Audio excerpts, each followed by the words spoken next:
Space News 31, July 11, 2024. Hello again.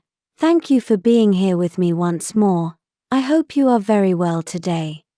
I am Marie. This information can be seen as science fiction, or as the viewer sees best, and I post it for entertainment purposes only. Still, I take my information very seriously, and for whoever has eyes to see. The first piece of news for today. The effort to repair the damage to Toleka city after the hurricane is continuing, as all kinds of debris struck countless buildings, especially by hundreds of trees and palm trees which were torn, broken and uprooted during the hurricane, and thrown against the buildings like spears and javelins. I find this interesting as palm trees are especially resilient to strong winds, so I researched this and found out that many parts of the soil where they were are only a few feet deep before reaching solid rock, as compared to other places where the palm trees were not torn out. The trees didn't have much soil to grab on, making the damage to the city even worse. The repairs and reconstruction haven't finished yet, as I have been informed of countless problems, mostly from lack of materials and over-rushed badly done repairs. As I said in some of my recent videos, life outside Earth is not paradise, it is only more life. Moving to the next piece of news, now on board this ship, all the Moye creatures, which I can describe as a mixture of an iguana and a parrot, have been captured and transported back to Tema, where they will be introduced back into their natural habitats. They were causing countless problems on board and were a hazard to the health of Queen Alanim, who got very sick after an intentional attack was conducted against her, and which used those birds as a means to deliver the genetically engineered pathogen to her. She is still recovering inside a medical wet pod. The ship's central park and garden were then disinfected by making it rain there for several days, with water that was treated with some sort of antidote which was developed by the ship's surgeon, Sene Trey, and science officer Reese. This overtasked the ship's water recycling and processing units, making the precious liquid scarce for consumption for a few uncomfortable days. Many of the unwanted, contaminated and damaged plants were then removed, and the entire park is now being carefully rearranged and tended by Queen Alanim's sister Nishera, who loves to garden as a hobby.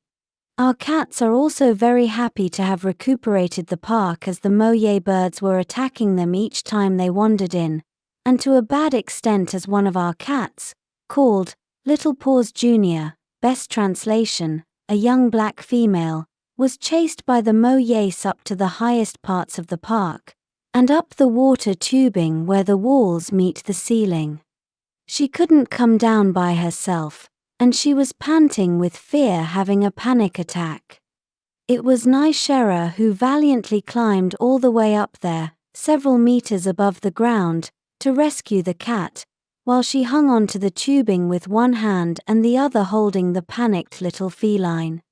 The Moye birds had become a terrible nuisance, and we had no choice but to capture them and take them away back to their planet.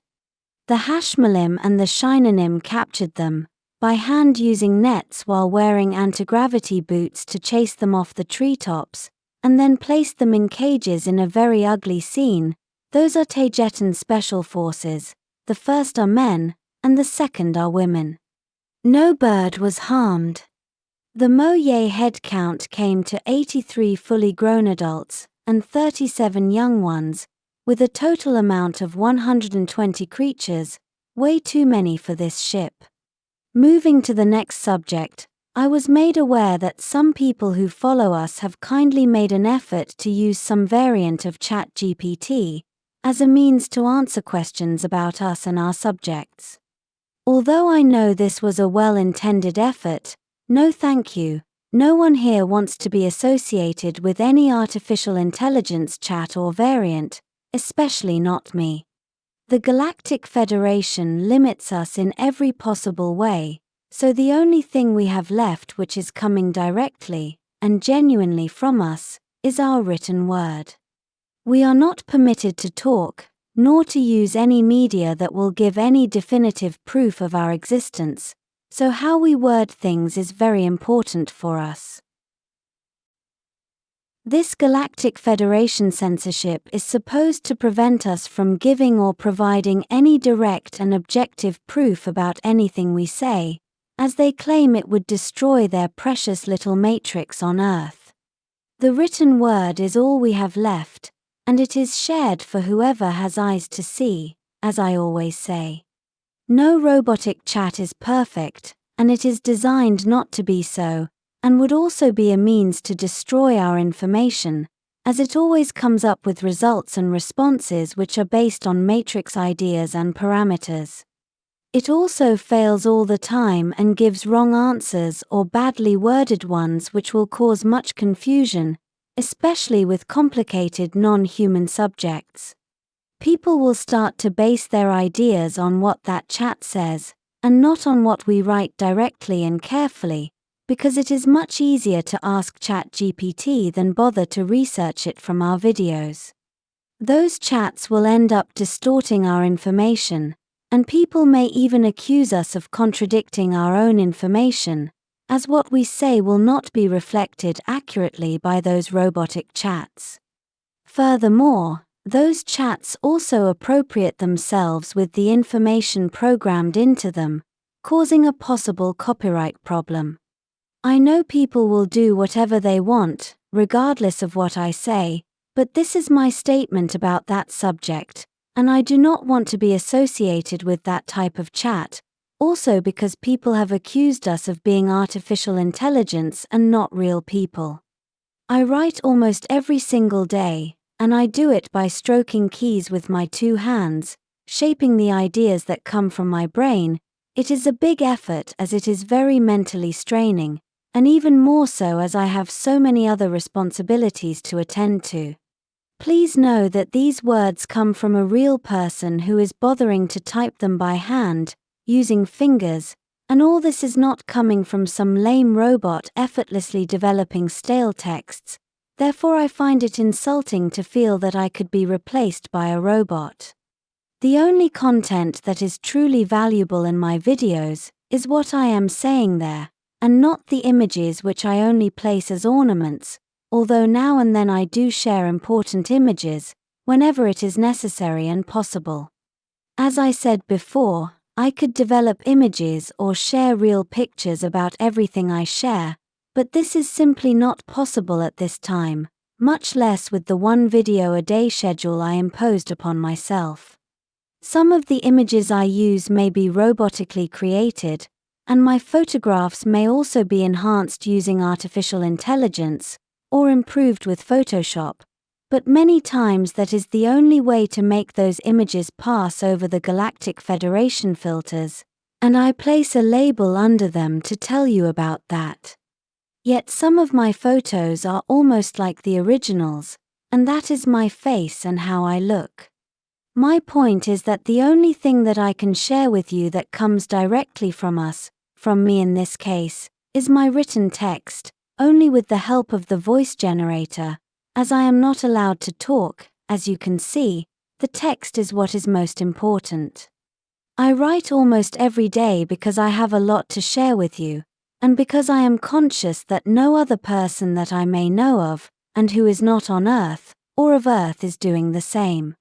I am well aware that if I don't do it, no one else will, not directly, only through others, and through channeling or whatever. I was once on Earth, and I know I am some sort of bridge between worlds, as I have said before, and being here next to Earth, in low orbit, and with several of the Taygetans going down to the surface to get supplies, I am forced to use money as everyone else, because on Earth nothing works without money.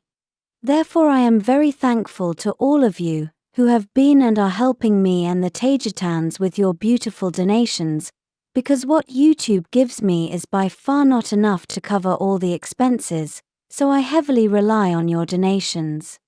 This YouTube channel survives thanks to you.